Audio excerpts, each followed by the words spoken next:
I want to play out another portion, Geeta, before I come back to you, from this amazing interview that Dr. S. Jaishankar has just given to India Today's Rahul Kanwal, where he was also asked about the use of Bharat. Because remember, Bharat, used as Prime Minister of Bharat, President of Bharat, Bharat on that nameplate for the Prime Minister, etc., came up during the G20 and right before it as well.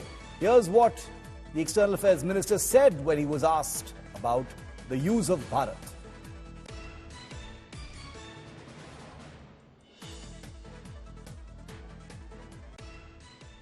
Let's spend a moment on the Saudi prince's state visit to India. Stayed back an extra day.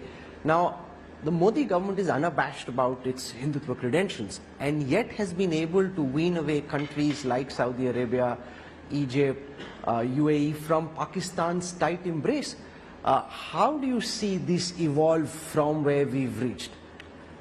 You know, I would use somewhat different terms, not just as a political correctness, but really as a way, to my mind, of how we are perceived by our partners abroad. I think the Modi government is perceived as more authentically Indian, that these are people, deeply rooted in their culture and traditions and beliefs, and are proud of it, and they are what they seem to be. In a lot of countries, especially in the Gulf, and that's my experience, it actually evokes respect, because after all, in many countries, they're very comfortable being proud of what they are. So when they see today an India under Modi that is proud to be in Bharat,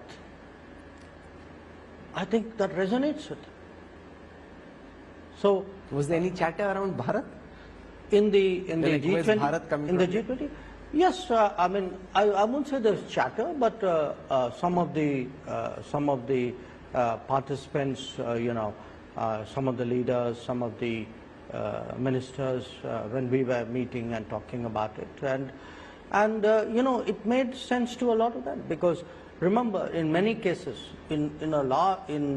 I cannot right now quantify it, but I can give you numerous examples of countries who have a certain word which is used by foreigners to describe them,